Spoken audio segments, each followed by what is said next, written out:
हर महादेव। पार्वती का पिता के घर में सत्कार, महादेव जी की नटलीला का चमत्कार, उनका मीना आदि से पार्वती को मांगना और माता पिता के इनकार करने पर अंतर ध्यान हो जाना। ब्रह्मा जी कहते हैं, नारद भगवान शंकर के अपने स्थान को चले जाने पर सखियों सहित पार्वती भी अपने रूप को सफल करके महादेव जी का नाम लेती हुई पिता के घर चली गई। पार्वती का आगमन सुनकर मेना और हिमाचल दिव्य रथ पर आरूढ़ हो हर्ष से विहल होकर उनकी अगवानी के लिए चले।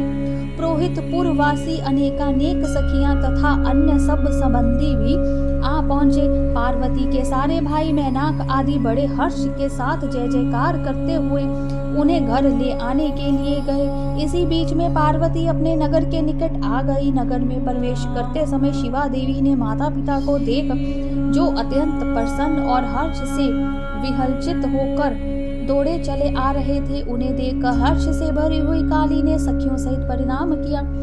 माता पिता ने पूर्ण रूप से आशीर्वाद दे पुत्री को छाती से लगा लिया और ओ मेरी बच्ची ऐसा कहकर प्रेम से विहल हो रोने लगे। तत्पश्चात अपने घर की दूसरी स्त्रियां तथा भाभियों ने भी बड़ी प्रसन्नता के साथ प्रेम पूर्वक उन्हें भुजाओं में भर कर भेंटा।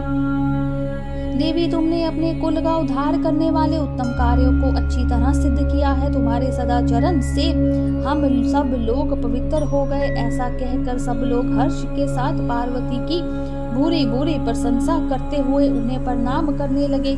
लोगों ने चंदन और सुंदर फूलों से शिवा देवी का सानंद पूजन किया।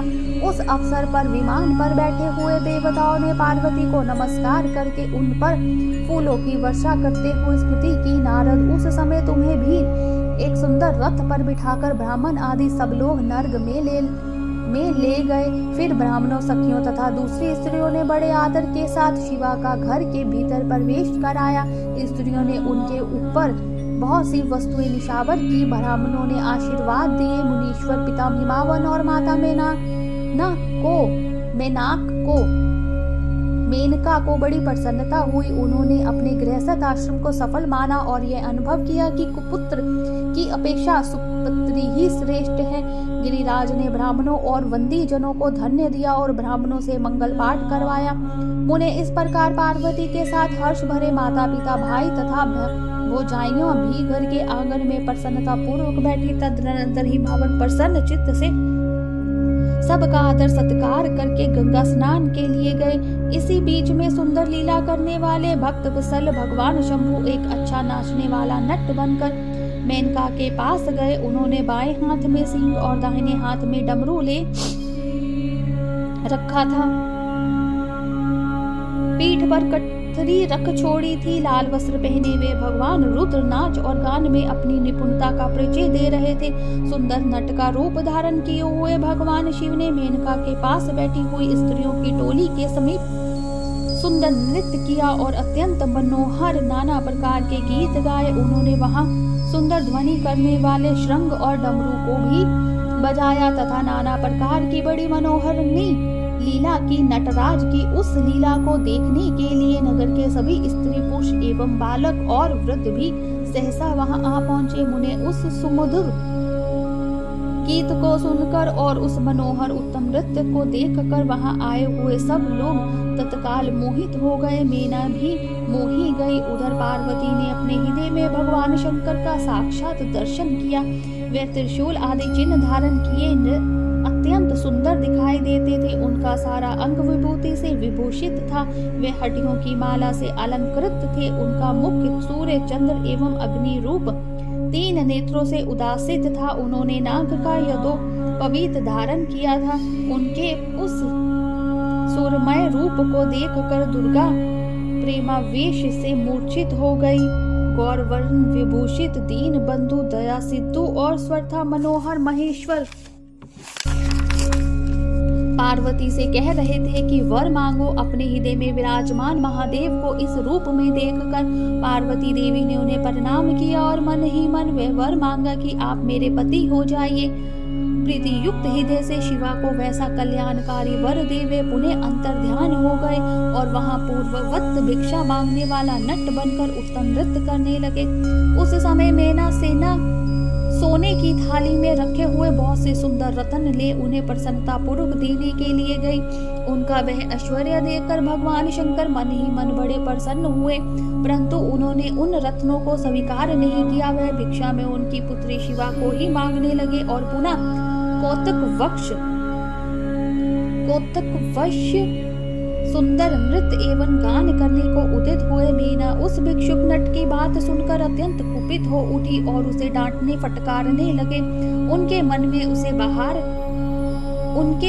में उसे बाहर निकाल देने की इच्छा हुई। इसी बीच में गिरिराज हिमावन गंगा जी से नहाकर लौट आए। उन्होंने अपने सामने उस नराकार भिक्षुक को आंगन में खड़ा देखा। मीना के मुख से सारी बातें सुनकर उनको भी बड़ा क्रोध हुआ। उन्होंने अपने सेवकों को आज्ञा दी कि इस नट को बाहर निकाल दो। मुनि श्रेष्ठ वे नटराज विशालकाय अग्नि की भांति अपने उत्तम तेज से प्रज्वलित हो रहे थे। उन्हें छूना भी कठिन था, इसीलिए कोई भी उन्हें बाहर नहीं निकाल सका। तात फिर तो नाना प्रकार की लीलाओं में विशारद उन भिक्षु शिरोमणि ने शैलराज को अपना अत्यंत प्रभाव दिखाना आरंभ किया। हिमावन ने देखा भिक्षुक ने वहां तत्काल ही भगवान विष्णु का रूप धारण कर लिया। उनके मस्तक पर किरीट, कानों में कुंडल और शरीर पर पीत वस्त्र शोभा पाते हैं। उनकी 4 भुजाएं हैं। हिमावन ने पूजा के समय गदाधारी श्री हरि को जो जो पुष्प आदि चढ़ाए थे वे सब उन्होंने भिक्षुक के शरीर और मस्तक पर देखे। तत्पश्चात गिरिराज ने उन्हें भिक्षु शिरोमणि का जग सृष्टांत चतुर्मुख ब्रह्मा के रूप में देखा। उनके शरीर का वर्ण लाल था और वे वैदिक सूक्त का पाठ कर रहे थे। तदनंतर शैलराज ने उनकी कोटककारी नटराज को एक क्षण में जगत के नेत्र रूप सूर्य के आकार में देखा।